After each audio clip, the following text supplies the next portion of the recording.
like my or like Keep on the Edge of Wonder Beast. I played Wolf, and like those like tomboy kind of characters. That is actually how I dress like on a normal Tuesday, like sweats, a top. I'm trying to work on it actually. I was like, okay, I made a Pinterest board this year. Like this year, I was like, Sydney, we're not just gonna. We have to start showing up and showing out. But yeah, on a normal Tuesday, I'm like, ooh, thank God, let's go. You know what I mean? I was in college as well, so I was just like, okay, like just driving from my dorm. Let me do this real quick. Go to class. So yeah, it's actually like my normal every day. So very like just baggy, oversized. Like I want to be very comfortable. So those are actually the easiest ones I feel like to voice because I'm like, okay, this is actually kind of like how I feel right now. It's not how I look on a normal Tuesday. Like, yeah. Yeah, so she has a lot to say, as you can tell. And man, was she delightful. I'm not gonna lie. It's real cool when you can actually get folks that you get a chance to speak to that open up, that actually will tell you how they actually felt when things were occurring in their life that they may not have been able to share when it was happening. So you got to tell them to reach back into the memory basket and be like, man, what's happening when this happened, and so on and so forth. So yeah, she has a movie that's currently out. I believe it's on Amazon Prime or one of these. It's actually called Crybaby Bridge.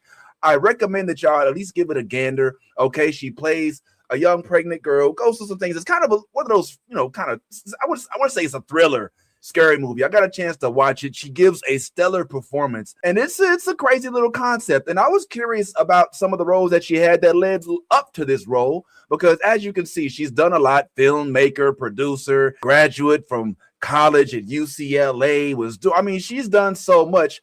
But one of the things that caught my attention was the role that she had in a little show called General Hospital, where she actually, in this particular scene, ended up playing a young lady who is explaining to somebody of non-melanated descent what they actually get to have in terms of privilege when it comes to police interaction. And this aired, if I ain't mistaken, at the height of the George Floyd trials, of a lot of, post Trayvon Martin, a lot of the things that stirred up the community. And I was really curious as to how she approached this role.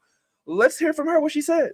So now you're finding yourself in some actual roles, and some of these aren't as new. Some of them have been out for a while, such as one of the scenes that I thought was extremely instrumental in a little show called General Hospital, where you legitimately acted out. And this was a very well-timed show as well. If I'm not mistaken, they tapped into the culture when the culture was reeling from incidents that were happening amongst the United States. And here you are. Look, I ain't gonna lie. I watched this scene over and over. Like every face crinkle, everything was right there. Like, look, how you think I felt about that, Tommy? You know what I'm saying? Like, talk to me about what went into this General Hospital performance that may differ from what you bring to the booth when you're doing voiceovers and stuff. Oh man, I think it's actually a subtlety. So I think it's opposite maybe what people think. I think voiceover is a lot more theatrical, and then when I'm doing things on camera, on screen, it's a lot more subtle